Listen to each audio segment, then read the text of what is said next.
This is Romo Dunze, and you're listening to the Ballsville Podcast. Thank you so much, man. Appreciate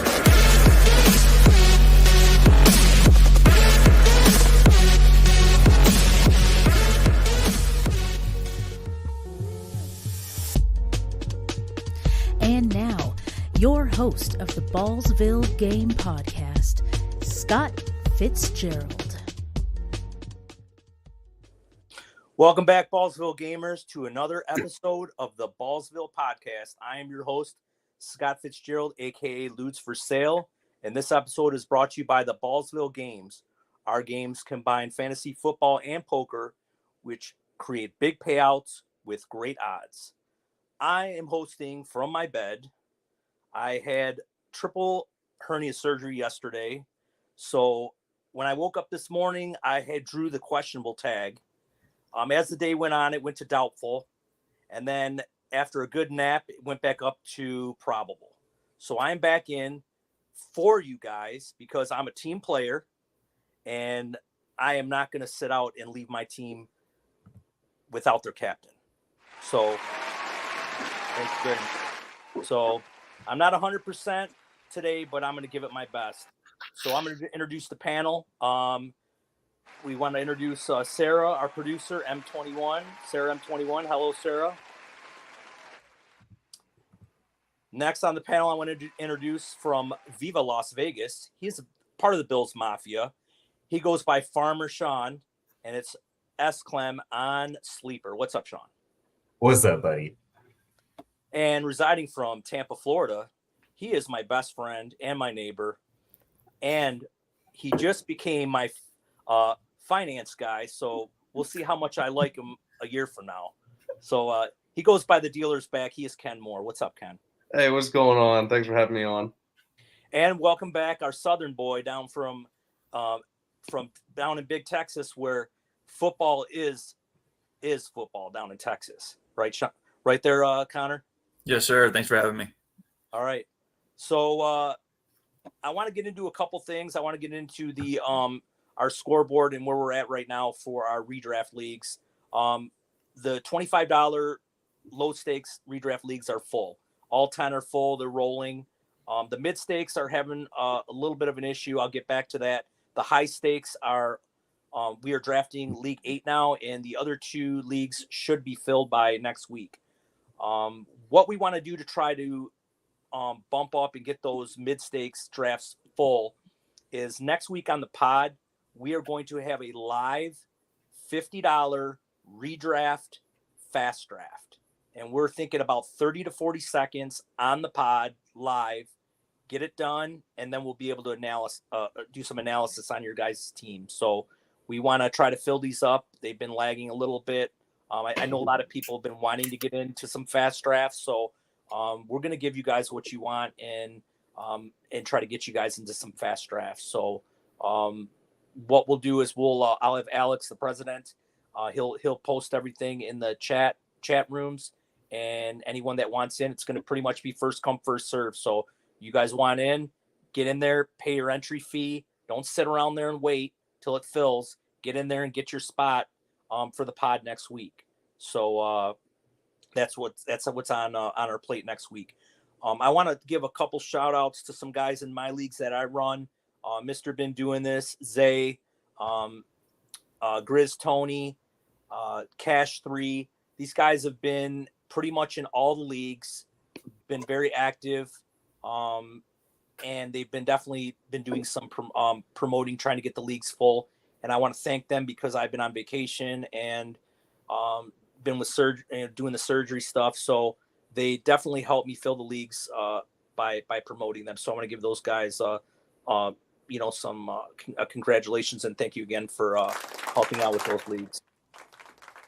So we are now going to roll into the news and notes. And Sean, I'm going to let you take it from here. Awesome, my friend. I've got to do the news! All right, my favorite intro. I love it. First thing, let's talk a little bit about one of our favorite receivers over in Minnesota. Jordan Addison likes to get himself a little drinky, drivey going on. So guy was busted recently here for, I believe it was a DWI, not a DUI, which I still don't understand the difference between the two. But either way, what do you guys think is going to happen with this, man? Do you guys feel like he's going to get a suspension from this? Do you think it's going to drag out long enough to avoid a suspension this season? Let's go with Ken first, man. What do you think, brother? I don't know. It's just like his thing last year with like speeding, and now, another off season with this. And it's just like, I don't know. I don't want to touch the guy because it's like one thing after another. And I feel like, people in the league would learn from Ruggs when his little incident. And he's not seeming to learn from his first mistake. So for me, it's just like, I just don't want to touch the guy anywhere. I think he's probably, I don't know, he might get community service, get let go, meaning he won't have to serve any suspension. But if he does, I think it'd be 3 games. That's what I was thinking, 2 to 4. It's kind of where I was at with it. What do you think, Connor? I'm not sure he serves a suspension. I think what's kicking him right now is the Rasheed Rice situation, and then his teammate that passed basically to a drunk driver, I believe, like a week beforehand. I did see on a Snapchat story that he posted that he was drinking a mimosa this morning. So let's hope he's not driving. But I just the fact that he's drinking again. Yeah, come on, man. You posting about it. Have your mimosa. You don't have to post it. Yeah, I'm not sure he gets a suspension though. He might. I see it as more unlikely than likely. You think it's unlikely he gets suspended more so? Yeah, I think he probably gets a large fine more than anything. I mean, if he gets a 1-game suspension, I would still be surprised. I don't see it doing any more than that. What about you, Scott?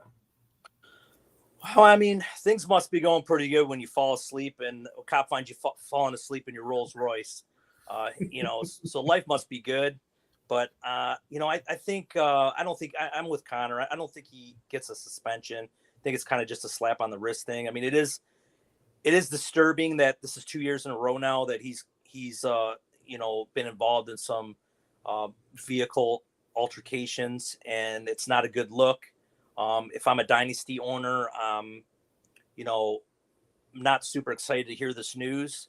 I mean, I could even think about maybe if this all dies down and he ends up playing and doesn't serve any suspensions, I may end up maybe wanting to move on from him, just because I just don't want to load up my fantasy teams with guys that have baggage, especially at this young of an age.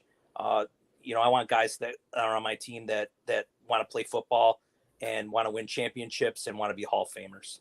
One hit on that. Aren't you like a Rashee Rice lover? Like, don't you love Rashee Rice? I'm Like, not a you're lover. drafting him everywhere. I'm not a lover of him. I just think that playing in that system and having one of the best quarterbacks throwing you the ball gives you a little bit of a leg up on the Addison situation.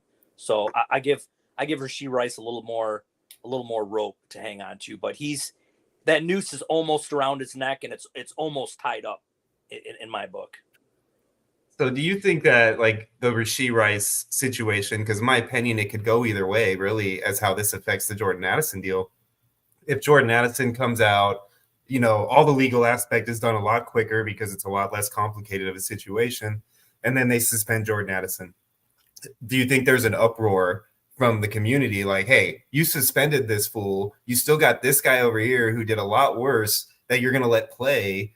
Like, so do you feel like the NFL might try to just kind of push all of this stuff back beyond the start of the season so they don't have to have one that affects the other until both legal situations are cleared up? I think that's for sure what's going to happen because the NFL, they don't want to start the season off with, a bad taste in their mouth. I mean, as fans, we're like so thirsty for NFL right now that the last thing you want to do is have all this uproar and one guy gets suspended, one guy not. And just, you don't want that. The NFL doesn't want that in the news. So I think they're just going to, let the lawyers handle it, push everything aside. I mean, thank God he wasn't on the road and he didn't kill someone or kill himself or then we're talking about something else. But I think the NFL is just going to kind of try to push this as far out as they can. Yeah. It's definitely ridiculous in my opinion. You're so close to the beginning of the season, dude. What are you doing driving around, even drinking? You got enough money to own a Rolls. You got enough money to have somebody drive you home. Why do these guys not hire drivers? Like, there's been so many issues within the last 3 to 5 years of just people just getting in wrecks or, Yeah. How does each team not have their own like Uber, their own in-house for the team only Uber? That's like every single time you drink anything, you take one sip, you're taking a ride home from our Uber, period, end of story. Yeah. And every year the NFL has a players symposium, I think they call it. And, it's for all the young rookies that come in. They tell them how to manage their money. They have them tell them what not to do as far as drinking and driving and all that stuff. And these players have to go through that. It's mandatory as rookies coming in. And these guys they don't listen. And even players that have gotten in accidents and killed people. Who's the guy from the Raiders? Ruggs. Yeah, that was ridiculous. That Ruggs. situation was Ruggs, terrible. Yeah. Henry Ruggs. So he's out drinking, flying in his vet, kills someone. Now he's in prison. His life is over. And you figure these guys would look at something like that and say and be like, I don't want to be that guy. I got my whole life ahead of me. I'm set for life. And then they do something stupid like this. So I just it really bothers me that that players like this at a young age that do this kind of stuff. Yeah. I mean, I'll take it a step further, brother. I grew up in that neighborhood where that accident happened. It was literally, I lived in the housing complex right on the other side of the wall from the video that was filmed, about 15 years ago. And that neighborhood is still being affected by the loss of that girl. That girl was like, grew up in this valley. She grew up in that area. Like, it affects a ton of people for a long time when you do some shit like that, and you're an NFL player. You have all the money in the world to be able to get home safe without affecting anybody else's livelihood. You have a right, a responsibility to do that, period, man. Like, I don't care who you are. It's your job as an NFL player to make sure you don't ever put yourself in that type of position, just as much as it is to score touchdowns on Sunday. Also, I think, I do have to point out, as soon as the NFL season is done, I'm already excited for the next season. So it's not just starting now, Scott, when you said the thirst for the NFL season's right here. It started right when the NFL season ended. But I also think the Addison situation will be taken care of before the Rice situation. I think the difference is that the Rice situation, you have one or two people not part of football who got injured and stuff. So that will also take longer than the Addison situation with him just falling asleep in his car, which only directly impacts him, while the Rice situation impacts multiple other people. Yeah. Also, Rice had that incident at a club or something where he punched a photographer right after that. I mean, I can't see that helps anything. I will say that we got to stop drafting Georgia players. I think there's like 22 Georgia players that have been arrested due to drunk driving or. Oh my God! Here we go. The Georgia hate showing up. Right, speaking right from an SEC kid. All right. Next topic, huh? Let's go into Ricky Pearsall. So Ricky came up with a undisclosed non-football injury. Who knows what happened to this guy? Probably like diving with sharks or something. Who knows? But for some reason, he came up onto the PUP list. So did that scare you guys at all about Ricky? Does it give you any kind of a hesitation with him, or does it actually change your opinion a little bit in the opposite direction, where now that you can throw him on the PUP potentially, you can kind of stash him? Maybe he makes it a little bit more of a target for you. Does it change anything at all, really? Go ahead. Scott, you start. Go ahead, Scott. Who wants to start? You go ahead. Go ahead, Connor. Okay, that's it. No, it doesn't really change anything for me. Especially in redraft dynasty. I mean, maybe it scares you a little bit, but redraft, I mean, he's not really high on anybody's boards this year. Maybe if Ayuk gets moved, he might slide up, but I don't think this, especially with it being undisclosed, really scares me at this moment. I mean, something could pop up. You brought up Ayuk too. I mean, we could basically talk about those two in the same conversation, really, because does the Ricky Pearsall on PUB plus Ayuk talking about wanting to trade now, does that change anything at all across the board with both those aspects? It actually makes me want to draft Debo more. I think I just drafted Debo in one of the leagues earlier than I would have previously before the Ayuk news. I still don't think Pearsall does much to Ayuk or does much to Debo. But Ayuk's news definitely makes me want to draft Debo more. What about you, Ken? So I have to agree with Connor, but I'm also going to bring Dynasty into this a little bit because that's kind of the world I like to stay in. I think right now is going to be interesting because depending on what's going on with Ricky, there is a very good chance now that it puts the 49ers in a bad position that they might need to sign Ayuk to the contract that he wants. Because if Ricky's injury, I'm just saying if it is something that's long and will keep him out a while, then I think it puts the 49ers, backs him up into a corner. But I guess as of right now for Ricky, it doesn't bother me. A lot of people go on the PUP list to begin the off season, and everyone coming back to camp. We see it year in and year out. People start getting nervous about this stuff, but it's too early to even worry about any of this. I will say I own both of these players. I own Jordan Addison and Pearsall and in our Dynasty leagues. So it's great news all around. I'm sure you're really confident in that, just like you are your Georgia players. Yeah. What about you, Scott? The Pearsall news doesn't really affect me, my decision on whether or not I'm drafting him or not. And I'm definitely probably not drafting in redraft, but in Dynasty, it's a non-factor.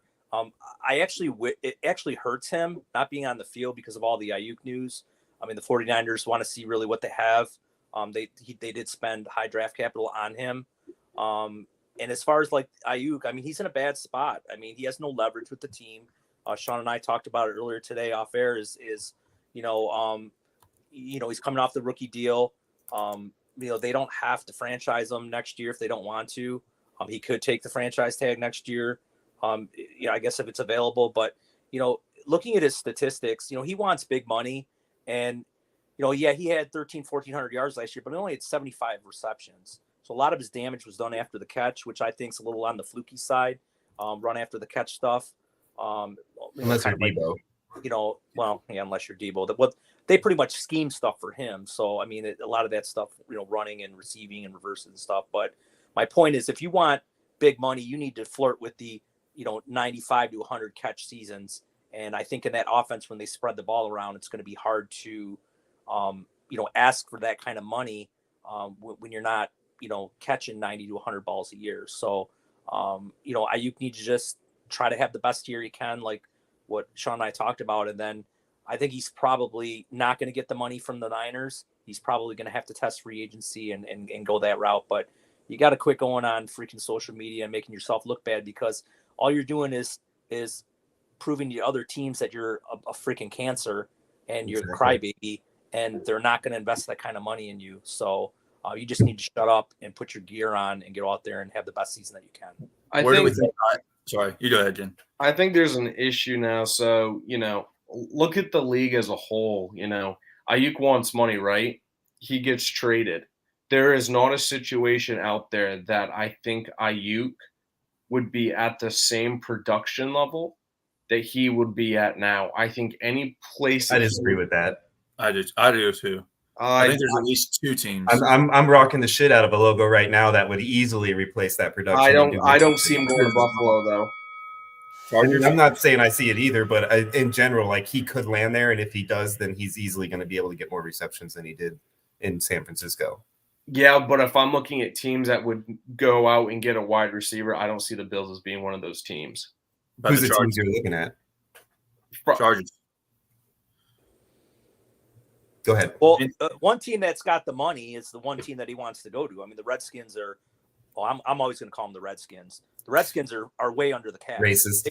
They can afford it to take him, and that's where he wants to go. So I know I think I woke up after surgery and I go on the Twitter, and right away I think somebody posted. I thought it was real, but somebody posted on there that Ayuk was traded to Washington for McLaren in a second. I'm like, what? Wow, he got his wish. So obviously that was false.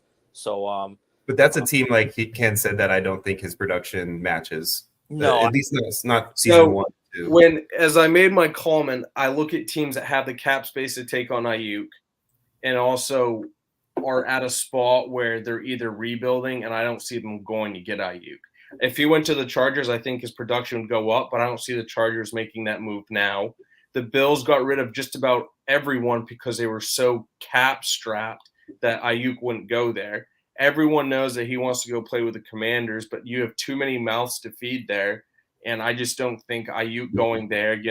I heard someone throw out some crazy option that he would go to the Panthers, and I thought that was crazy. I think his production would go, down there because Bryce Young sucks. And I know at football. I know El Super B still loves him. Sorry. But it's just, I just don't. I really hope Ayuk stays where he is, because I don't think out of the teams that could trade for him, his production would be the same. Yeah. Now I'm seeing in the comments here. I think James Griffin started it off, and it's Maui James. So who? Maui James on Sleeper. Oh, that's Maui James. Oh, okay, what's up, Maui James? And Benny Sosa. They're all saying that the Jennings hype is getting pumped up. I mean, he did have a pretty good Super Bowl. I mean, throwing that nice little pass. So that's what Ayuk wanted gone. That's why Ayuk wanted gone. So yeah. So I mean. What do you guys? I think Jennings is definitely the beneficiary if Ayuk gets traded. 100%. I think Jennings gets a lot of the targets that would have went to Ayuk. Yeah, but over Pearsall. Yeah, but if I'm Pearsall, I'm trying to get out on the field as fast as I can, because he needs to get out there and start playing, and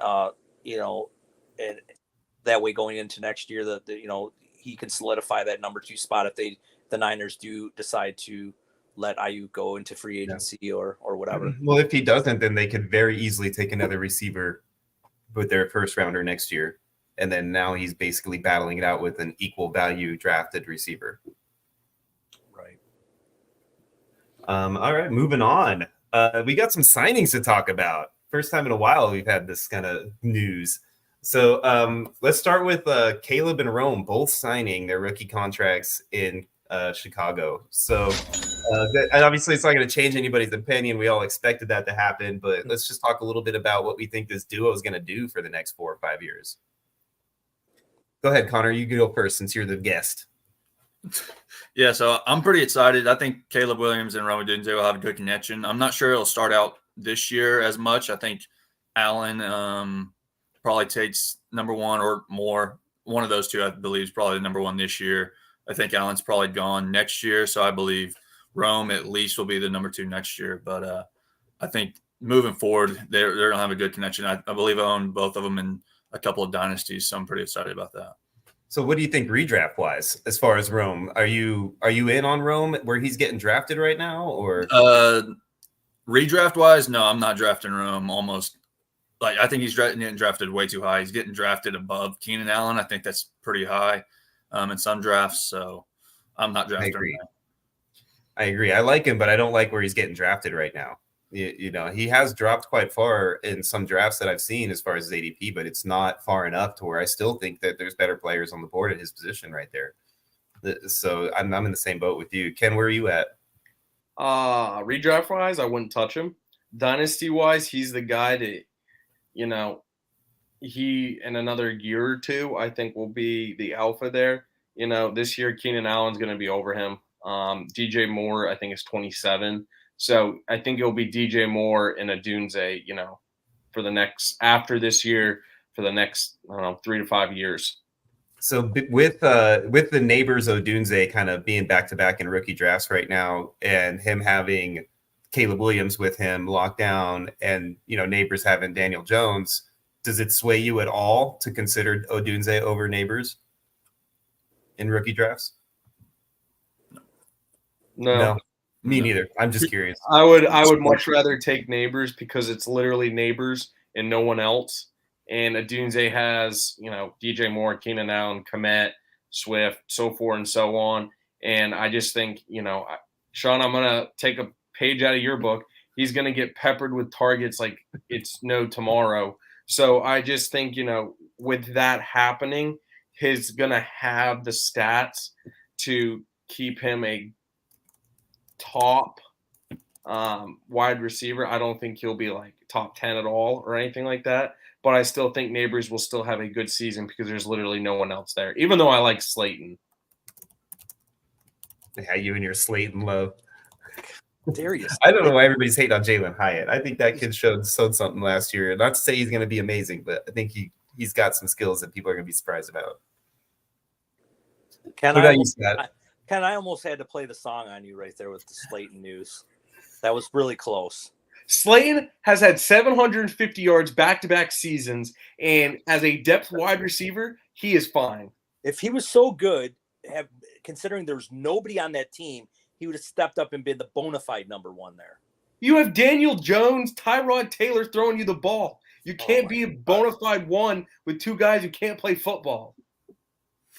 Tyrod can play some football, bro. Don't talk no shit about my boy Tyrod.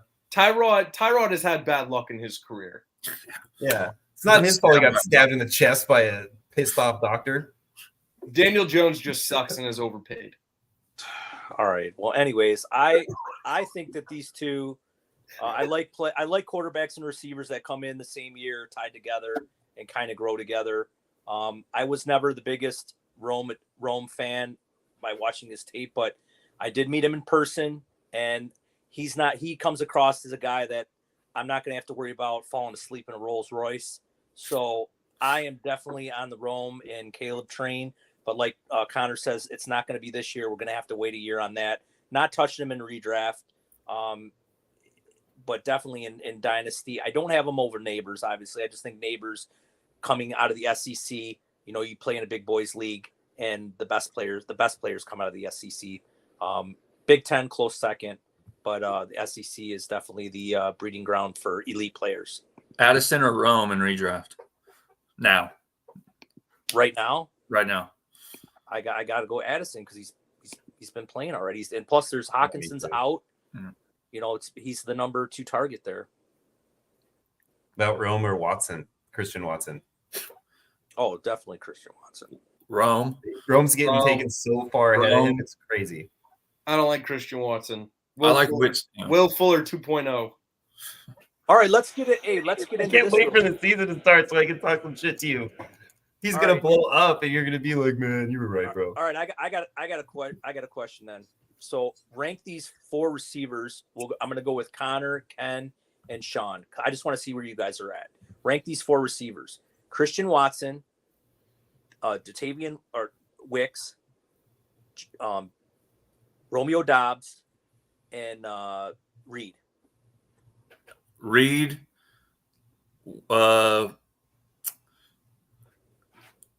Like this is redraft, or this is me drafting? No, this is redraft. If you're drafting redraft, Okay. what's your ranks on those 4? Yeah. Okay. So Reed, Romeo, Wicks, Watson.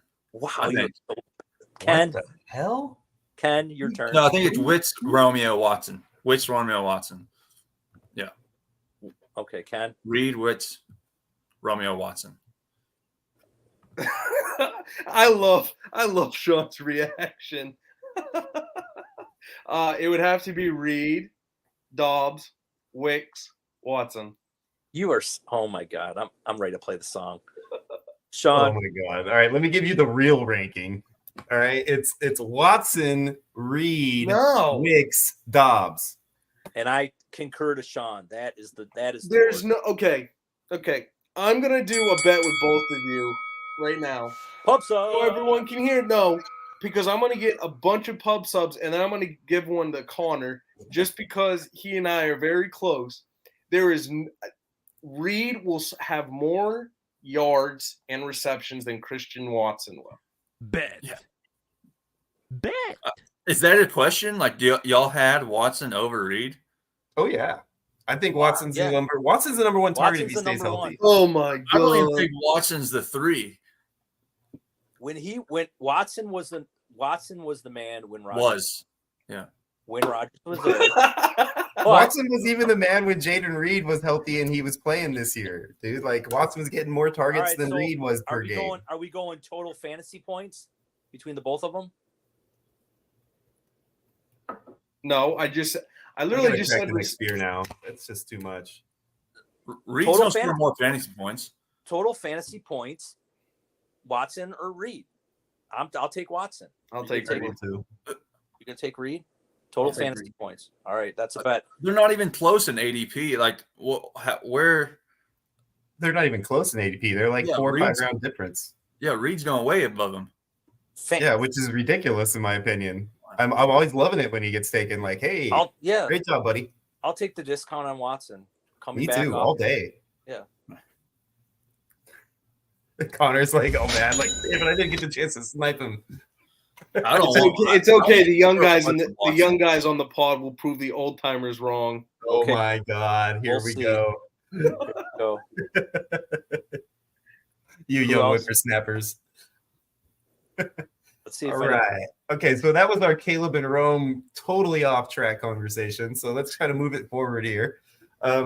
This guy is not a fantasy player. He is an offensive lineman, but I thought it was an intriguing conversation to have. Quinn Miners, one of the best run blocking offensive linemen, signed an extension with the Broncos. And it made me think Williams or McLaughlin. Everybody's up in the air. Who's going to be who's going to be starter, who's not. You know, the draft capital right now is about 4 rounds apart, 3 rounds apart, I'd say. So what do you guys think? Who do you take based on where they're getting drafted and everything like that between the two? Go ahead, Connor. You go first. So I'm honestly not sure. I was pretty heavy on the Javonte Williams early in the offseason, and then I think there's like some stuff came out like he's not going to be like he has to earn his roster spot, I think was said. That kind of scared me a little bit. So I haven't been little drafting. Peyton speak. Yeah, I haven't been drafting him as much. I'm not big on McLaughlin. I kind of like their rookie they got there instead. Estimate. Yeah, I think he probably if anybody takes Williams' spot, it probably is him. But I still think Javonte's 1A to anybody's 1B. Just not sure the workload that any of them are going to get this year. Could be a 3. That could be just a combination backfield. Yeah. Where you at, Ken? I honestly don't want to touch that entire backfield. Yeah. It's scary. I think for me, if I had to choose one, I'd probably take McLaughlin. Not because I think he's better than Javonte, but I think because of the round difference, I would take McLaughlin and pick another running back near Javonte. I think McLaughlin is going to get work. I don't think he's going to get as much work as last year.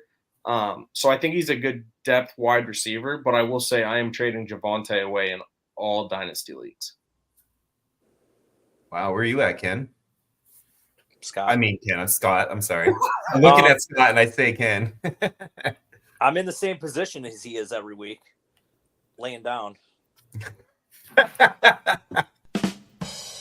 But no. So I'm kind of looking at how Sean Payton runs his offenses. He usually goes with two backs. So back, if you looked at like Ingram and Kamara years, I think that could be like Javonte and McLaughlin. Estime's a rookie. Javonte is the better pass protector, so I think he'll be in, especially when you got throwing a rookie quarterback out there.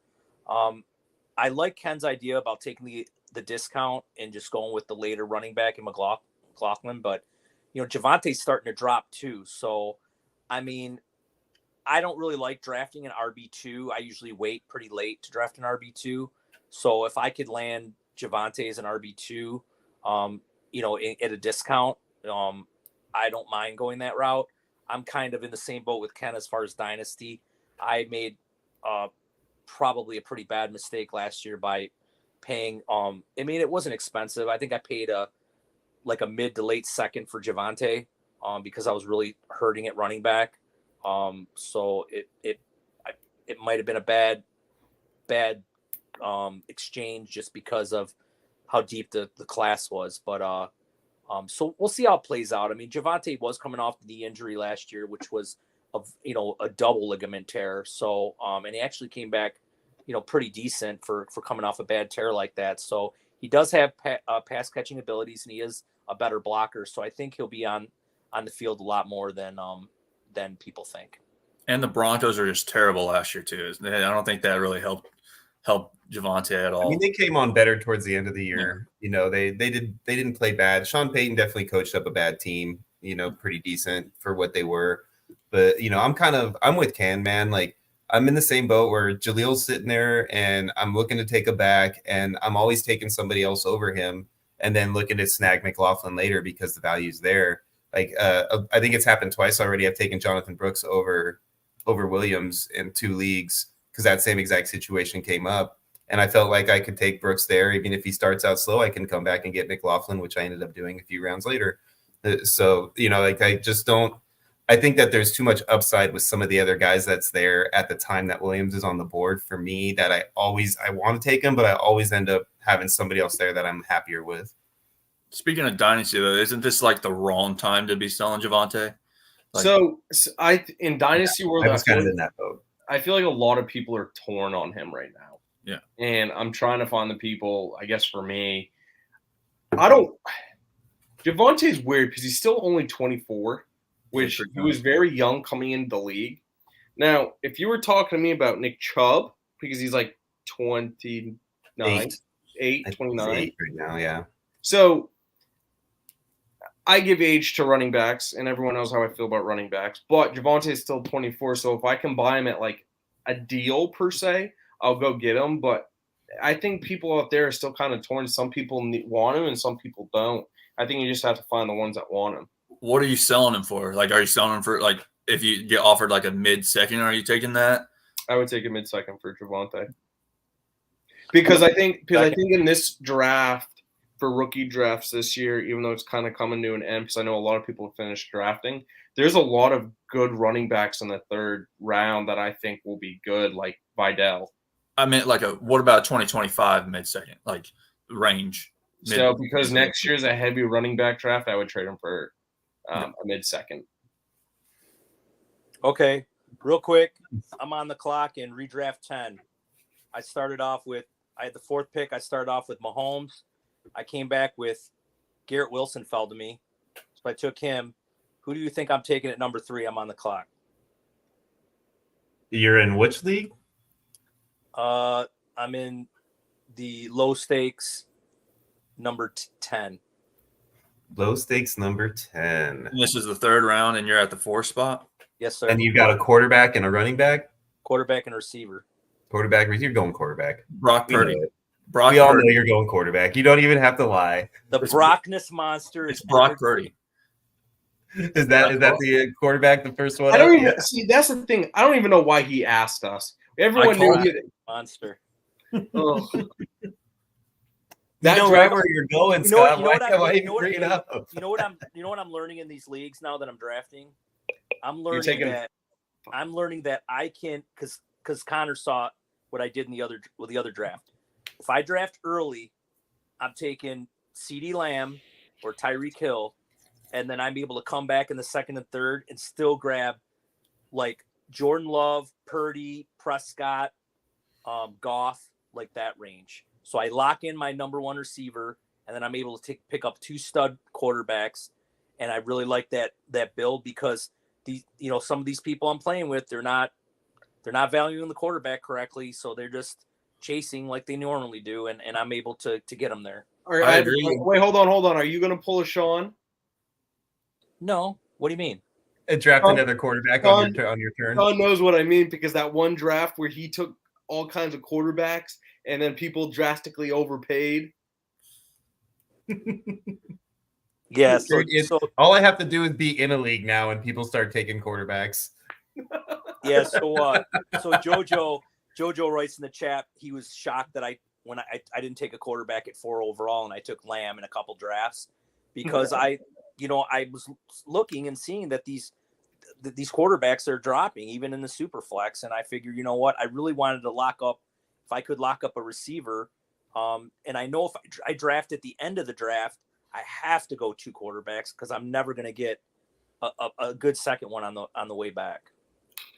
The thing is by how much these people are fading quarterbacks in these super flex redrafts. They're not. But the thing is, they're not even valuing wide receivers. They're doing a lot of heavy running back early. Like I believe the 12 spot in our draft that Scott's talking about drafted White and Pacheco. Yeah. In the 3rd and 4th rounds, like back to back, and only having quarterbacks. Yeah, I didn't like that. I like I'm like Ken and Connor. I like drafting receivers and quarterbacks. I try to running backs. Join the boat. It's about time you came to the good, the good side. No, I'm sorry, you guys are wrong. Running backs right now is like one of the weakest positions in redraft, dude. You got to get your running backs early so that you can be fine. You get late round receivers like Christian Watson, Terry McLaurin, like you're just fine. Your running backs are going to be so crap that you guys are going to be losing points in those positions so much that your extra 5 points per receiver you're getting ain't going to mean shit. Yeah, if I'm getting Alvin Kamara in round 6, and then he's going to put up 12 points per game instead of Rashad White, he's going to put maybe 13 points per game, I'm not worried about it. I'll draft 4 or 5 running backs late, and I'll find the next Kyren Williams like last. I don't count Rashad White as a draft early running back. Just so you guys know, Rashad White is literally, in my opinion, the most overdrafted player in fantasy right now. Like, I think that guy sucks at football. Your buddy he Tortoise is so lucky that they have not drafted a better running back yet. Your buddy Tortoise loves him. I know. We've had this argument multiple times. Like, this will probably be one of our early pod episode arguments, is me and him go back and forth about this fucking guy. Actually, you know what I think you two should do? This is great. So Connor loves, which I agree with, quarterback and wide receiver. Sean, you build with running back, and give me your next top position. Quarterback. Sean's quarterback. No, it's quarterback first and foremost, Okay, and then running back is where you focus. At the end of the season, I want your records. Let's go. And I am confident that I will be better off. Whoever has the worst record needs to do a punishment by the winner. Oh God! I mean, give us a punishment that's not permanent, like, and that doesn't involve nudity. I'll do nudity, but Sean's over here. He's talking about he drafts running backs. He drafted Jonathan Brooks in like round 4 of the guillotine league. He's not even going to start week 1. Sean's going to be out week 1. His record's not even going to be that bad. It's just going to be. And then my next pick right after that was Austin Eckler to cover in case he's not ready to roll right week 1. You got to remember, in your team, brother, I only got to be the 17th best team. I don't have to be anything better than that. So as long as I sneak through the first week, I'm fine. I got the depth at running back to be totally good, bro. Eckler's not depth. Eckler's RB2 there for at least the first couple weeks. So I agree with JoJo. This is what you have to address when you draft, zero RB. You draft the running backs that have, a role. Pass catching back. Those are the best ones to grab when you're zero RB. For you listeners out there, if you go zero RB, go find the running backs that are those pass catchers, those third down specialists. your Chase Brown, even though he's old, Eckler, those type of guys that are going to get you easy fantasy points because you're really looking just for a floor with them guys. And if they give you the extra during the week, it's a bonus. Hey, I think that's great C+ advice right now from JoJo. That's some good C+ advice. Just can't let it go, bro. Just can't let it go. You gotta get a T-shirt made, dude. Like I'm gonna get a C from JoJo. A T-shirt that just says "I'm average." I will say that I actually I'm only above average by a plus. This is very important. This is the first time JoJo and I have actually agreed on something. There you go. No, he's a wide receiver guy too. Yeah, he is. So he's put together some pretty good teams. I've noticed he's drafted like at the end, and he always goes like St. Brown and Chase, or he goes Jefferson and Chase, or he goes St. Brown and Chase. He always seems like he gets the back-to-back, the double tap. And that's why I like how I can't believe I'm giving him credit, but he does it very good because he gets 2 alpha 1s out of the gate. And I think that's why JoJo's teams this season will be very, very successful. Now, Sean's teams, on the other hand, will be dumpster fire, and he'll lose most of the leagues. Wow. Agreed. Oh my god, I cannot wait for the season to start. Look at the Guillotine League. The Guillotine Leagues, I guarantee you that I am going to be competitive in every one of those Guillotine Leagues. no. Yes. No. Promise. Promise. 100%. Pull up your team in I think it's the $50 one. That is a horrible team. I believe it's the $50 one. It's horrible. It is not a bad team. I have no idea what you're talking about. All right, no guillotine talk right now. Let's bring up a redraft board. I want to see a redraft board. Which redraft board do we want to look at? Let's do low stakes. The Low nine. stakes would be Connor. Because we did high stakes I think a couple weeks ago. So let's give the low stakes some love. That was our news segment, everybody. I hope you enjoyed it. Yeah. It's the rip on each other's teams rant segment. We literally just made a whole left turn and we're just going on our teams. Well, we didn't lose viewers. Actually, our viewers went up. Yeah. It's got to be the hat. It's all these zero RB drafters.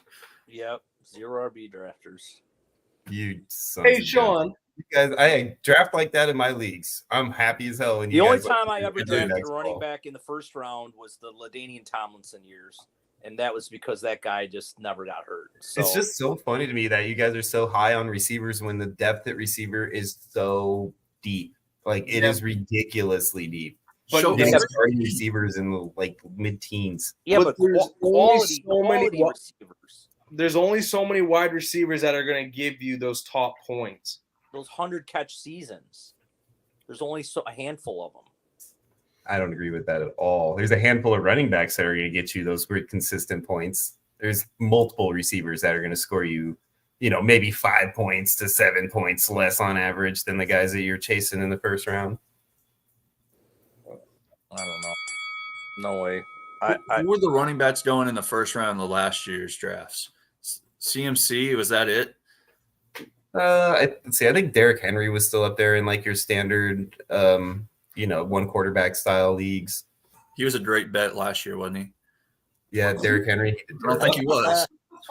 Was that Cam Akers? I always love bringing up Cam Akers because Cam Akers might have put me down the path of 0 RB because I drafted Cam Akers so early in a couple of drafts, like round 3. And I think he scored 0 points week 1. And I was like, wow, that's what I get. That's Javonte Williams. Has done that shit to multiple people too. I think JT went up there for I don't think it was last year, right? It was the year before, Yeah. Because last year he was on they didn't expect him to play the first 4 games or whatever. Yeah, so he was dropping last season because he wasn't going to play the first 4 games. But the season before that, he was 1 overall, ahead of Christian and everything. Did Aaron Jones go in the first round last year? No. I don't Not think last so. year. No. I think He year was still on the before. Packers. Maybe the year before, Yeah, before they drafted Dylan, he was, I think, because they let Green go. Didn't they have like a year in between that they didn't have Dillon there after they let Green go?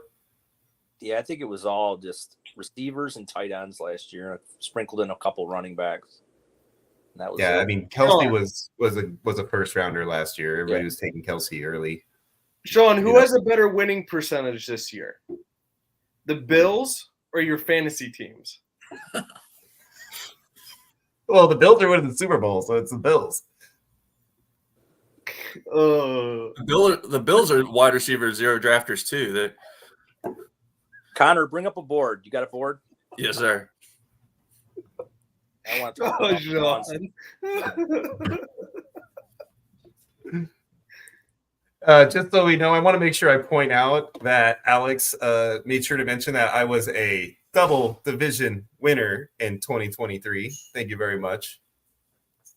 Well, Thank if you. you only Thank you win for one pointing out. league, if you only win one league out of 20, I mean, I don't know if that's a good winning percentage. Actually, it was two separate divisions, bro. Only one to have two teams in the finals. Just saying. All right. Where's the board? Yeah, we're waiting on Connor here. Connor's It got should already be up. Somebody has to pull it up. I'm sharing it. Oh, Yeah, there you go. Here you go. Is that it? Yes, sir. All right. This is So somebody traded their entire draft for spot to spot, huh?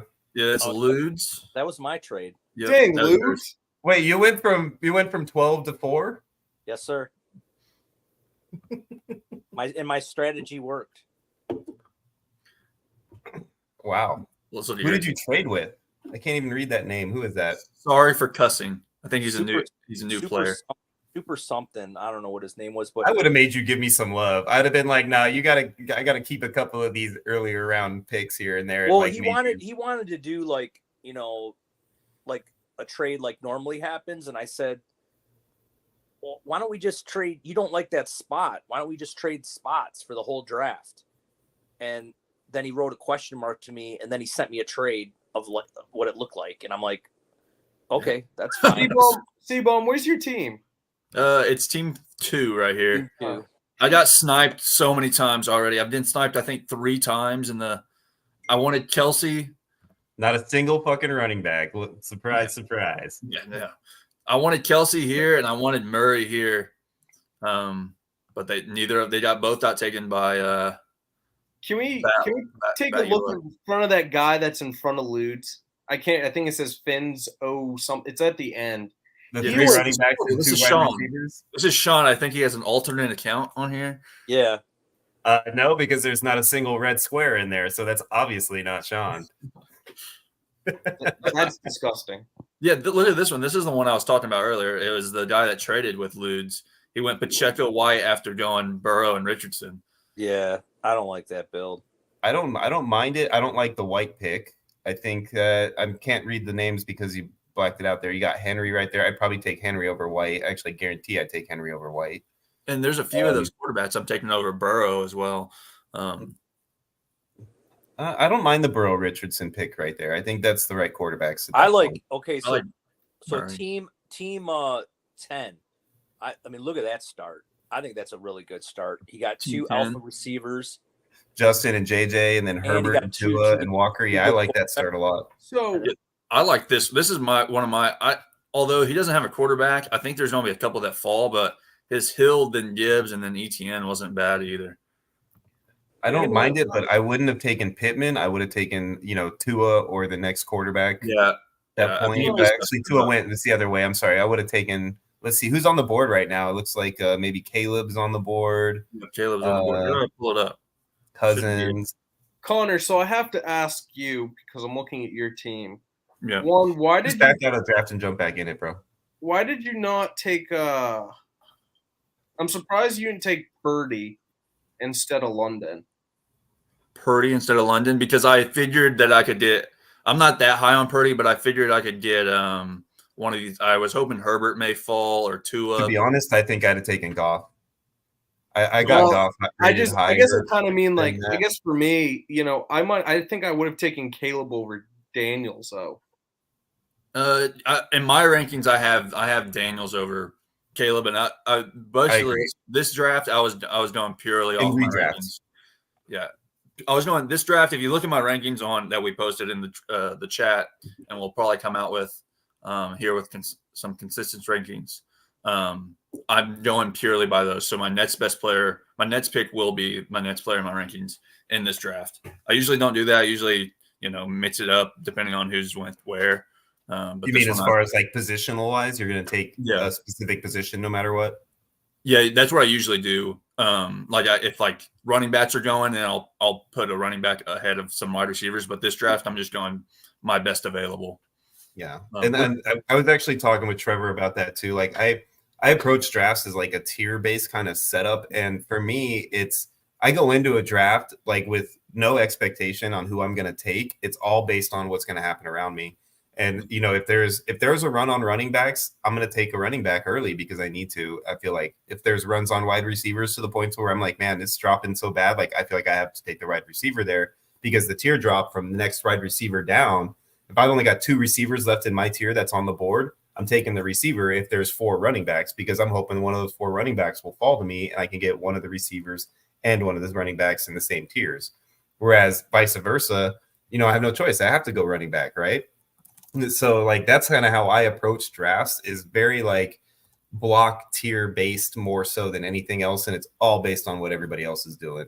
Like every single draft pick I take is based on the way that everybody else has been playing. So what do you think your guys' best pick and worst pick in this draft is? Well, I'll start because I'm not. I think my best pick was CeeDee Lamb. I really like CeeDee Lamb. I think he's gonna at least. Even if he comes down a little bit in his production from last year, it's still going to be like a top 3 production. And I feel he's the safest. He's in his prime. And there's, like I said, the offense hasn't changed. So it's going to be, Lamb's going to be getting, I looked at his game. I went and looked back at his game logs and he was getting 13, 14, 15 targets every, it's like every other game. And it was just ridiculous the amount of volume he was getting. So I just think it was pretty much a slam dunk there. But what I really wanted to talk about was like the DJ Moore pick. So I struggled, and I know like Metcalf was still on the board. I think Diggs was still on the board. Higgins was still on the board. What do you guys think about DJ Moore? Do you think there's going to be not enough balls in the offense to go around to him? And then, what if Keenan Allen ends up being the target hog and not DJ Moore? Would you guys have taken maybe somebody else like Metcalf or Higgins over DJ Moore at that spot? So I'm taking a running back, so I'll stay out of it. I will say this. I like DJ Moore. I don't think Keenan Allen will pass DJ Moore because this is Keenan Allen's first time in this system. DJ Moore has already been here. Also, on top of that, I know we're not stats people, but DK's targets within the end zone, he's been in the top 10 since he's been in the league, minus his first season.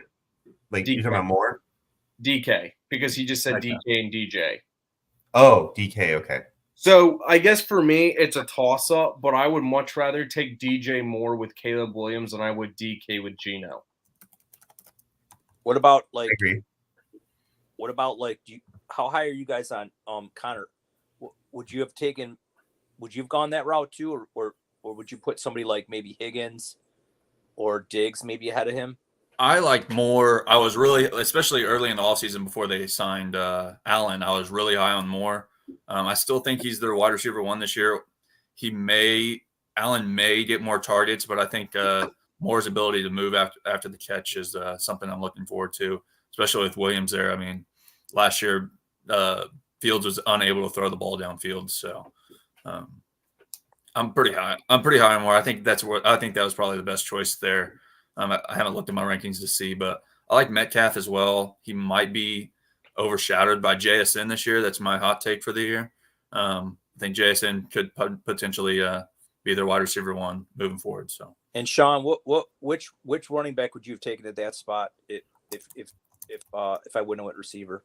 Cook or Mixon, whichever one of the 2 that you like better out of the 2 that went right after your pick. You would take Mixon over DJ Moore? I would take Cook over both of them, of course, but I would have taken, because of what he's got going right there, already having the 2 receivers, two quarterbacks right there, I would have wanted to get my RB1 because after Cook, Mixon, and Walker, I feel like that's a tier break. And that's exactly what I was talking about. Like the tier break for me, like DJ, DK, Tank, T, like those guys I kind of consider like in the same realm. So I'm taking my running back there because I only got 3 running backs that are in that realm, whereas I could go actually 2 maybe because I still think Walker's even a tier below Mixon and Cook. So I'm definitely going to take one of those running backs at that point and then take the receiver that comes back around to me because he's my wide receiver 3 at that point. I want my RB1 more than I want my wide receiver 3. Gotcha. I disagree, but I just did look at my rankings, and I believe both DJ Moore is my number 19. I think he's also JoJo's, who's in the chat's number 19 receiver, and I think that's about right where you took him. So I think JoJo's team is at best a C+. Just so you guys know, I knew coming into this that I was the only one of the 4 of us that was a running back guy. So I expected all of this type of shit from you fools. So I'm prepared. Wait, what's Tortoise? Is Tortoise a wide receiver RB guy? Well, he's just like me. I mean, he moves with the flow, right? Like goes with the waves. But he's definitely this year, he's in the same boat as me, especially in the guillotine aspect of it. That running backs are more important right now early because there's not as many.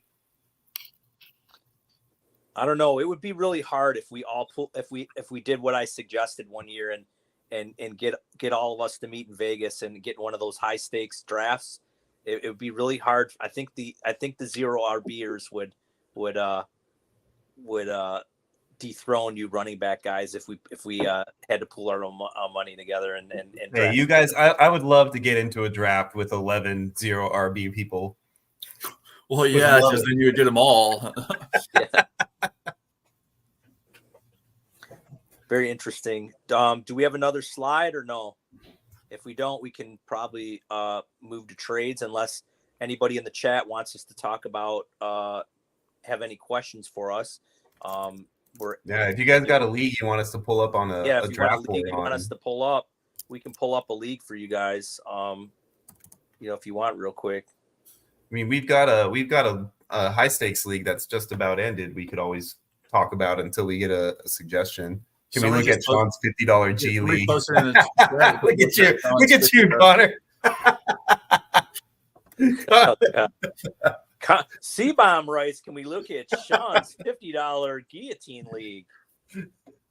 He wants to look. If you guys want to, we can talk about it. The chat wants it. The chat wants it. The chat wants it, he says. All right, here we go. Let's bring up the Braveheart League. Oh, that's funny. Dun, dun, dun, dun, dun, dun. All right. JoJo's in it. Great. So we could start. You want to start with JoJo's squad? I want to look at yours. Yeah, where's yours? Going right to the meat potatoes right there. We can look at everybody else's after. Bam, baby. Oh my god. So everybody understands. In guillotine, the very important positions in guillotine leagues are the 1C positions that have very little depth, right? So quarterback, tight end, running back, receiver, in that order. First of all, who's in this league? I want to see who's in this league. So what are you doing?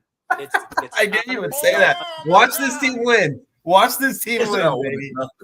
Oh, the winner of the first round out. That's what you passed on Garrett Wilson for Laporta. I only did that because me and Steve Baum had that argument in the previous pod about Garrett Wilson. So I felt like I couldn't take him after that discussion. Oh my god. But no, I looked at week 1 too. Garrett Wilson's playing Niners week 1. I don't like that defense. I don't like Aaron Rodgers coming off an Achilles tear.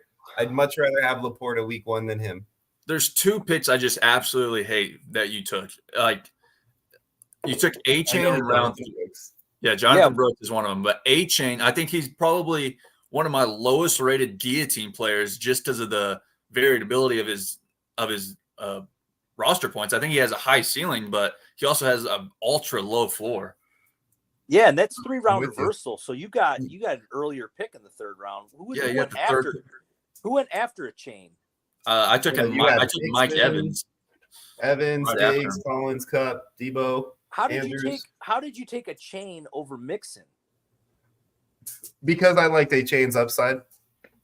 And I felt like I like A-Chain. Oh, you He's had always Str- gone you had- early for me. Oh, you had In this Stroud. draft, I'm like, You look, had I like Stroud, him. I too. want him in one league. I'm going to take him. Oh, you had Stroud too.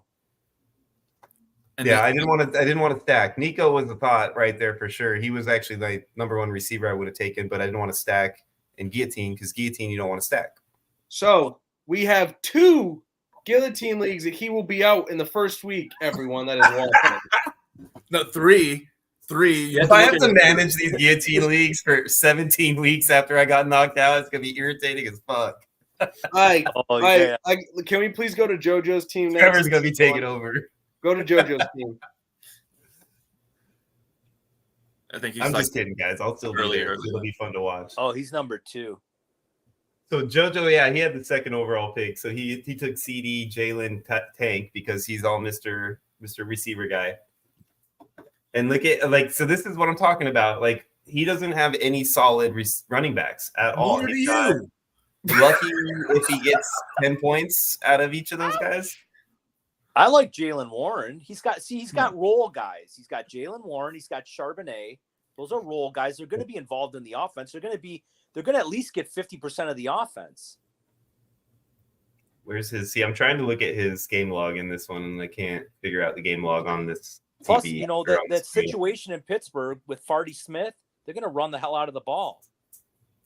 I just don't think with JoJo's team that because of the 3 wide receivers that he has out of the gate and Kincaid, I just see him scoring so many points that week 1 that I don't see a way that he could be out and then he goes spend and go get a running back and he's fine. I mean, you act like getting a running back is going to be an easy deal for him. It's not like you. If he wants a solid back, like he's going to have to spend money early to do that. Yeah, And but he spending doesn't money have to early in spend Guillotine money. is always scary. But he doesn't have to spend money at any other position early on. I mean, he has his wide receiver core locked down. He had Kincaid, that's a top 5, 3 Top one. tight end. Yeah, he's top 1 of 1. I mean, Yeah, yeah. And if he's that high, then you should love his team because he literally doesn't have to go any other. If he was one, Sean, you would have I taken knew you were going to say that, Scott. You would have taken him I knew over it. Laporta. I knew you were going to say that. The only pick I don't like of JoJo's team is the Dell pick. I mean, I like Tank Dell in redraft. I think I would have picked Pittman. Definitely. I would have over- definitely over- taken Pittman. Just because of the floor. Yeah. Too many targets over there in Houston. No, For I'm me with you to on that. love. I would have taken Pittman. I mean, Pittman, DK, Zay. I think Yeah. all 3 of them I like over Tank, to be honest. Yeah. Can we go back just to Sean's team one more time and then I'm done picking on Sean? Oh, great. So what do you want to talk about now? I just think that Lamb and Waddle combined will score more than Laporta, A-Chain, Allen, and Brooks combined. His old It team. sounds like a pub sub right there. Oh, What if Laporta comes out and kicks ass week 1 and outscores both those 2 combined? Sean, I did have a question. Why did you go Laporta round 1? Like you knew he wasn't going to go on that turn. Like there's no way he went in like round 3 last time. So Honestly, bro, it was more of a like shock the world pick. Like I liked Laporta. I would have taken him at 2 anyway. Yeah. I probably would have taken the exact same 2 players, Yeah. to be honest with that's you. what I thought too. I just didn't know if like you just didn't care which quarterback got to you, but you wanted Laporta. So or not running. Yeah, back, I basically looked at it like I like Laporta. I wanted to get him in this league, and I basically was like, if I take him at 2-3, I could get Jalen Hurts, but I don't know if I like Hurts over Stroud, so I was fine letting it drop to me at that situation. And and I actually include Jackson in that mix too. Like even if they both take a quarterback, I got Lamar sitting there. I wouldn't hate that anyway. So like to me, it was like, let me just take this running back, or let me take this tight end here, shock the world, have everybody laugh at me in the thread. And then I'll take the quarterback I would have taken at this pick in the next round. I One and done. I see Super Biestos in there. What's his team look like? Super Oh, Succo. No, let's leave him alone this time. He actually has a great team. He's on the I pod think his next team is week. awesome, except for the Antonio Gibbs pick. I would have probably taken a running back instead of Brian Thomas right there, and then came back for another receiver in the next round. but I don't that's like his. I mean, I don't that's the mind only his thing. team, but like, where's his? I mean, he doesn't have a dominant one again. I mean, Collins maybe, Diggs, Tank Dell's there, Watson's their wide receiver 4. Brian Thomas might be the highest on the depth chart of any of those guys. God. This guy has 2 running back ones, 2 wide receiver I ones, said I a don't QB mind his one, team. a tight end one. Now, I still think Super Biesto's team is better than Sean's. I wouldn't argue that one a little bit because this is actually the only other team in this. Well, not the only other, but one of the other teams that I think is pretty solid. I All think right, my go- team's Yeah, better a than bit. Sean's too. I'll put my team is way better than Sean's. I'm outscoring him week 1, and there's no doubt about that. No way. No way. Tajay Spears and Zeke Elliott are going to get you a combined 3.5 points. No, Combined. even if they do, my whole other my all my wide receivers are outscoring those. Their whole team. Yeah, okay. What about Wait, is the Presidente in this one? No, no? But I see like Chiefs Life and I see Jeff Zubakis. Yeah, we need to pick on Zubakis. Go. Yeah, to we Zub- haven't picked on him in a while. That's a good call. He started off with 2 receivers. It's okay. His team's still better than Sean's. Yeah, I like his team more than I like mine as well, just because of the way he started. I should have probably went receiver before I went Mahomes. Who'd he get? Love? Oh, he got Love. So he got Love, London, and Adams. Not bad. If you go receiver instead of Mahomes, then I'll take Mahomes. Yeah, Like, and that's fine. that would have been my I just first didn't pick. realize that I thought there was going to be a quarterback run like there was in the last one. I haven't played many guillotine reads, and so when there wasn't in that second round, I was like, damn, I should have taken the Adams or Wilson, who I would have rather had. Just so everybody knows, like when he was on the clock, I was literally on the phone with Trevor going, he probably wants to take a receiver, but he's going to take Mahomes because he knows I want him. Wait, is I Tortoise literally in told here? Trevor that exact thing. Wait, go to Tortoise's team. I think he's in. I think He's at the one seed. spot, right? Yeah, I think so. Oh yes. There he goes with McBride. He loves McBride. He does, dude. He I does. He's don't. on McBride I would TV. not. So I like McCaffrey, of course. I like the Pittman pick. However, He's gonna hate on the Burrow pick. Look, oh no, it's a reversal. It's reversal. So that's a late pick for Burrow. yeah, 4-1. That's a good spot. I don't mind that pick. No, that's a good pick. Yeah, I think Yeah. we would have went yeah, running. pipe down, Buffalo Bill. The one spot I would have changed, and this is surprising. I wouldn't have went Deontay Johnson. I probably would have went running back there, just seeing how his running back core turned out. Chase Brown's probably running back 2 there, and Miller, I believe, is running back 2 in New Orleans too. No, I That's think he should have taken him back there instead of D Hop. I think D Hop. I would have taken D Johnson and a back. You would rather have Or Deontay Johnson? Hollywood Brown. Honestly, I like Hollywood Brown better than both of them. Yeah, I do too. So I would have taken Hollywood Brown and then probably Javonte at that point. Because I think Brooks went earlier than that, if I'm not mistaken. I think I'm Brooks not. was off the What board. is the love for Brooks and Deontay? Oh yeah, he was off the board. Yeah, he's not even. It's going to be Chuba Hubbard season for the first. Oh my God, you guys.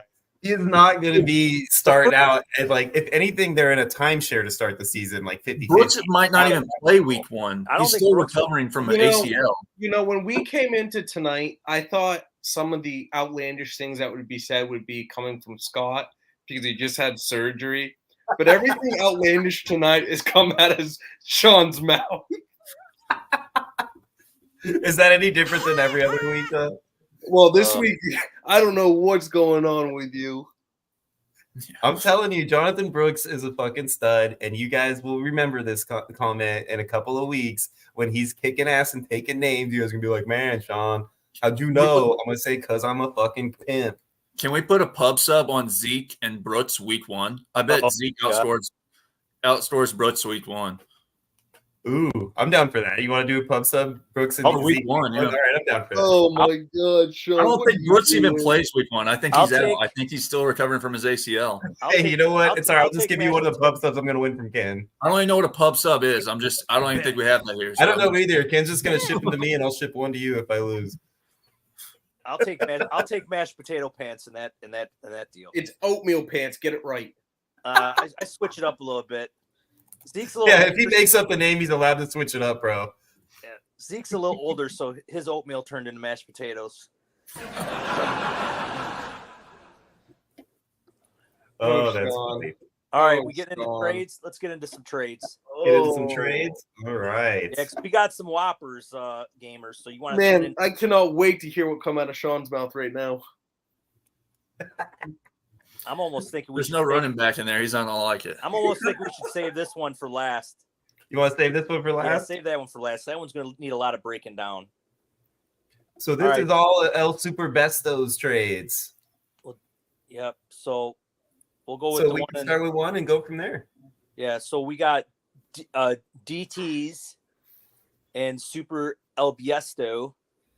So Jaden Super El Biesto Gary gives up Jaden Reed and Kean Coleman and receives Jacoby Myers and Michael Pittman. So a couple receivers. These are the type of deals I don't really like because it's just receiver to receiver. I like seeing the receiver for running back, or I like the positional changes. I just think these are just mixing and matches guys on who you probably like best.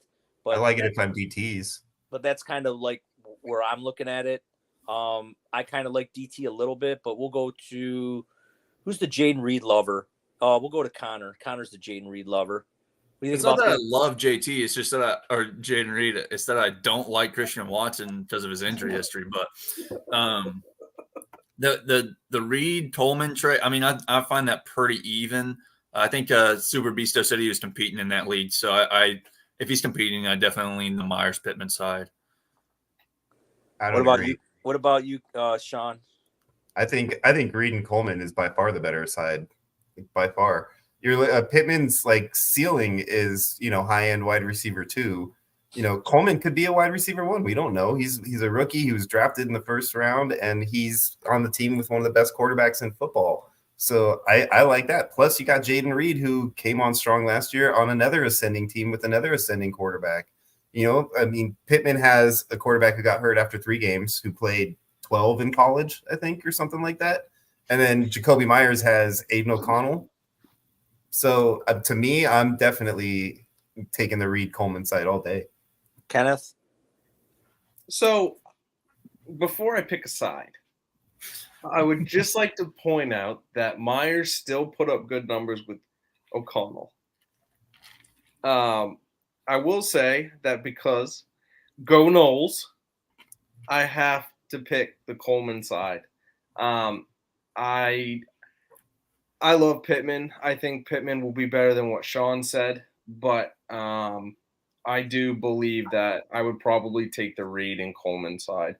Now, if IU got traded to the Bills, which won't happen, then I would flip-flop and probably go to the Pittman side.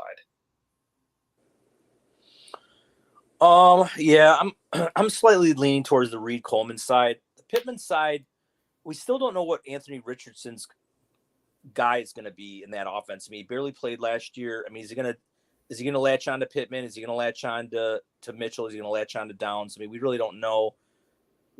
We think it's going to be Pittman, but we really don't know. Coleman should step in, is the alpha receiver in that offense. And I do like Jaden Reed in that offense. I think he's definitely going to be the underneath guy. He's definitely not the alpha in that offense, but in my opinion, but he's definitely going to be the underneath guy. I've always liked Jacoby Myers too, but I slightly lead the Reed Coleman side, but it's just slightly, and that could change depending on, what happens with Pittman. If Pittman ends up being the alpha, the true alpha in that offense, and catches those long bombs from A-Rich. We're not sure that Coleman's going to step in there either. I mean, No, that's true. I know there's question marks around Anthony Richardson, but there's not really question marks around Pittman. I mean, we know he has the talent level. We just don't know who's going to throw him the ball. Right. There is questions about Coleman. Is he going to be able to get separation in the NFL? I mean, we saw that last year with Quentin Johnson. I mean, I think that's the major reason Coleman fell into the second round is because of Quentin Johnson.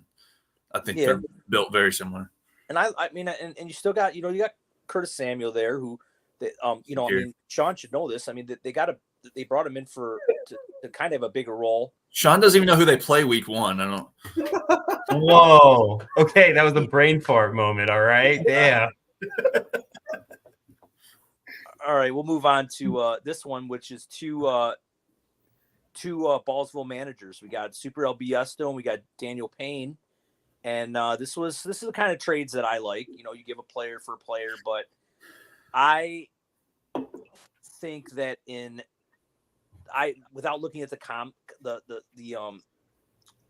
where the teams are at, if Gary's in win now mode, I like the Taylor deal. If he's rebuilding, I don't like the Taylor deal. So I'd have to maybe go back and see if he's rebuilding or not. But that's kind of my take on that trade. If he's rebuilding, I don't like it. If he's contending, It's probably the same team as the last trade. I don't think it is. I think it's a I'm different just league. kidding. So what do you think about that, Sean? Receiver for running back. I mean, it's like you said, it's not too far off. It all depends on where their teams are set. You know, if Daniel's looking to compete in the future and not this season 100%, then I like the Rome pickup. You know, if he's looking to be competitive, then Taylor's the way to go for El Super Biesto. So I don't hate that trade at all. That's one of the more fair trades that I've seen him be involved in. So you're getting better, Gary. Good job. Yeah, no, I kind of like it. What about you, Connor? I think it's almost dead even. Honestly, I think it's which player you trust more. I think I believe that's in our league, correct? The pod league. I don't know. It could be. I believe it is, but wow. I believe they went like pick 34 and pick 36 or something, and they basically just traded with each other. So I think it's whoever you trust more, is Taylor or Dunze. Kenneth? I'm in the same boat. I don't think that was in our dynasty league because I don't think Daniel would have drafted Jonathan Taylor. Didn't he go all rookies? Oh, you probably might be right. Yeah, there's no That's way. right. Because he traded all his picks. Remember, he was acquiring all those ones. All right, now this is we'll go with this one. This last one was Super Albiesto. I don't see who he traded with, but I probably blacked it out. maybe. But he acquired.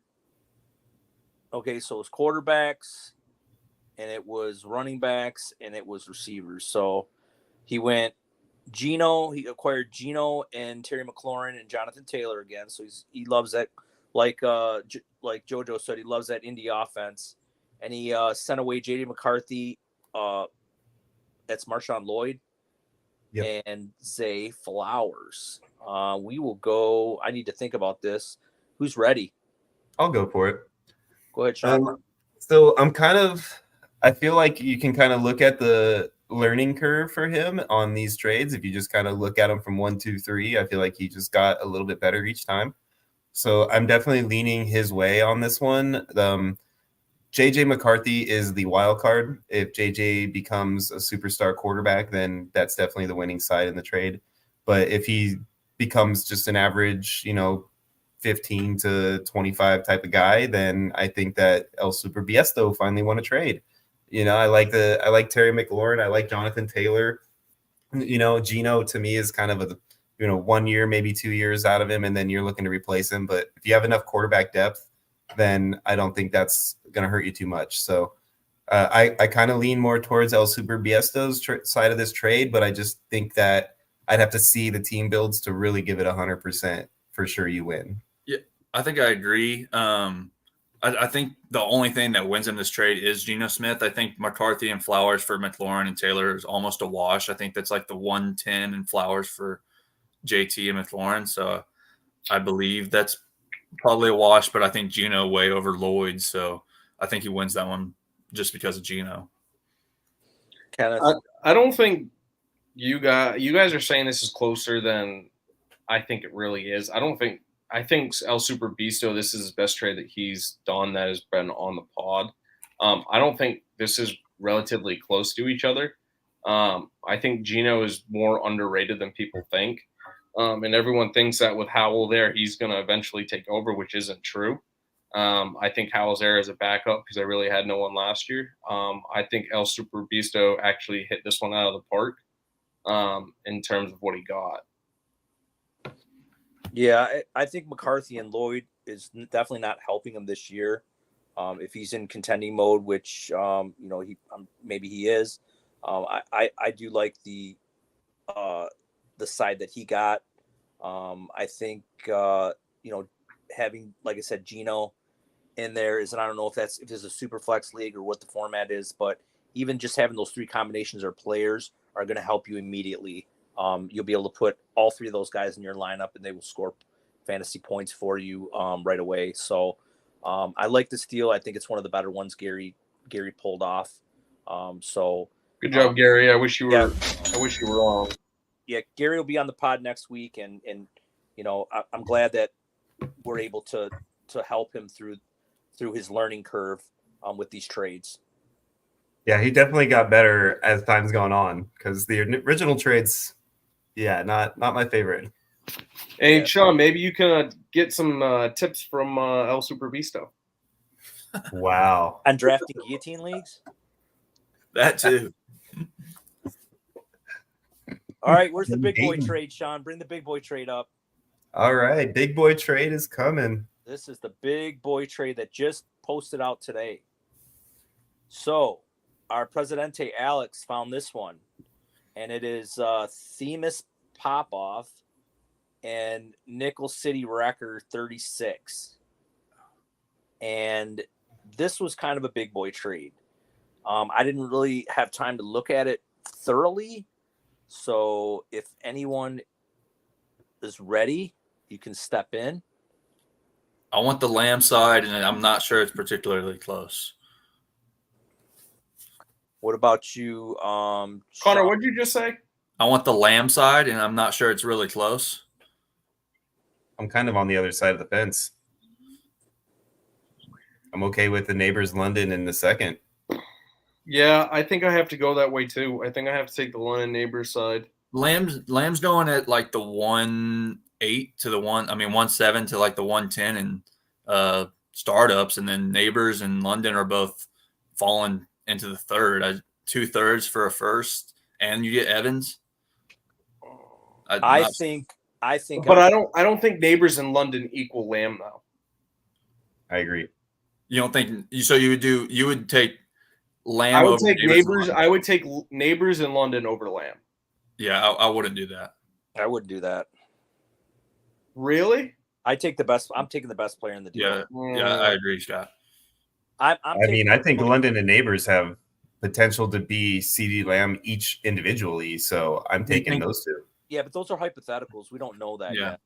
I mean, London hasn't even produced like a top 35 wide receiver year. I liked London. I mean, I'm taking him a lot, but Lamb showed it last year and the year before that he could be he was the top fantasy receiver last year. So Lamb is in his prime. I mean, he is. I don't see his production going down, in the next 2 or 3 years at all. Mike Evans, I love Mike Evans. I mean, I think he can produce another couple 1,000-yard seasons. He's definitely a first ballot Hall of Famer in my book. And we don't know anything about Neighbors. Still plays on a shitty offense. London, he should be better with Cousins. But we really don't know how that is this dynasty or redraft? Dynasty. Yeah, it has to be because there's a 2025 second in there. Yeah. Oh yeah, that's true. That's true. And the 25 pick, I'm not even really counting that. I mean, it's just a random pick. So, like I said, if I'm really tied, now I'm not going to say it's like, one side's like it's not even close. I'm not going to say that. I mean, I think it's a very good trade. Maybe the Nickelback Records is rebuilding, and Lamb's not helping him, and Evans is aging. So maybe he's like, look, I'm going to try to get what I can. So for his side, I think he could have got a little bit more. Maybe bump that, 25 second up to maybe a late first or something like that. I don't know if that's an early second or whatever, but like I said, I just looking at it from the outside. If he's trading for Evans and Lamb, it shouldn't be an early second. Yeah. If he's making that move, he should be trying to compete. Yeah, true. So, I don't like that. Sean and I just agreed on this. Yeah, you guys agree. In a vacuum, that's what I'm looking at. I'm taking the best player in the deal, and Lamb is got 4 or 5 years of elite production left, and Evans should have a couple years of borderline WR1. I mean, that's expecting Baker to be Baker that he was last year again, and let's just talk about startup picks. So Neighbors went at the 211 to Sean, and London went at the 307 to JoJo, and then Lamb went at the 112. Are you taking the 211 and the 307 for the 212? Absolutely. Just straight up? Even if that's Kyler Murray or if that's absolutely. Those second and third round picks are going to score more than that first round pick weekly. Yeah, but I'm taking them all day. Yeah, but then you still have the 201 there. What do you mean? You would have the 112 and the 201. Yeah, that doesn't make a difference though. We're talking about the 112 for the 210 and the 307, right? Yeah, 211 and then 212. Yeah, I personally, I'm still taking the first round pick over that. Also, I don't think you can kind of crap on London because of his play. Yeah, his production hasn't been his fault. No, but he hasn't produced. I mean, well, no, but when you have Desmond Ridder as your quarterback, you're he's worse than Daniel Jones. Yeah. Let's go back and look at how many uncatchable passes that Drake London got thrown his way. I like London. I'm just not taking him. Him and Neighbors are still unproven talent compared to Lamb. Lamb is the wide receiver one in Dynasty, in my opinion. So the thing I worry about London, and maybe it's just short term, I don't know. But let's just say Atlanta gets off to a bad start. Okay. Let's say they get off to a bad start. Let's say Cousins isn't, the Kirk Cousins from Minnesota. I mean, how fast do they go to Penix? No. I don't think they go to Penix at least until week 10 or 11 if they're completely out of the playoffs. I mean, what if they start off 1-4? I don't think they go to Penix at all this year. Yeah, I mean, unless it's a complete, we are definitely out of it by week 50 and we want to see what this kid can do for a few games since we're already toast. That's the only way I see it happening. Otherwise, I think Cousins plays all season, or injury, of course. We always got to account for that too. Gotcha. But yeah, I don't think they don't pay him $100 million to just sit on the bench, man. He's supposed to play. So plus his contract's guaranteed for at least 2 seasons. So for me, it's they're not going to go to Penix because I think Penix has to be developed more. Gotcha. Well, that's some good analysis, and that'll wrap up our trade talks. But just want to thank all you listeners that have tuned in the chat.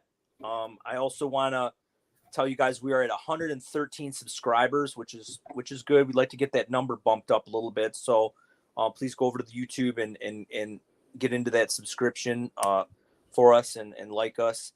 And I know this time of the year can kind of be a little boring because there's really not a lot going on. But trust me, when the point season starts and we start getting into 2 podcasts a week, you're gonna really enjoy it with the information that we have lined up for you guys. So we definitely want you guys to be able to tune in on Tuesdays and Fridays when the point scoring season starts. Just a reminder, next week we will have our live $50 redraft fast draft. So if you guys want in that, go ahead into the redraft hub and tell Alex you want in, and when he puts up that league safe, get in there and pay. Don't wait around or you're going to get passed over. And we will do that live on the pod next week. So our producers, for our producers, Sarah, Ken, Connor, and Sean, I am Ludes for Sale. And until next week, we are out, gamers. That's a wrap.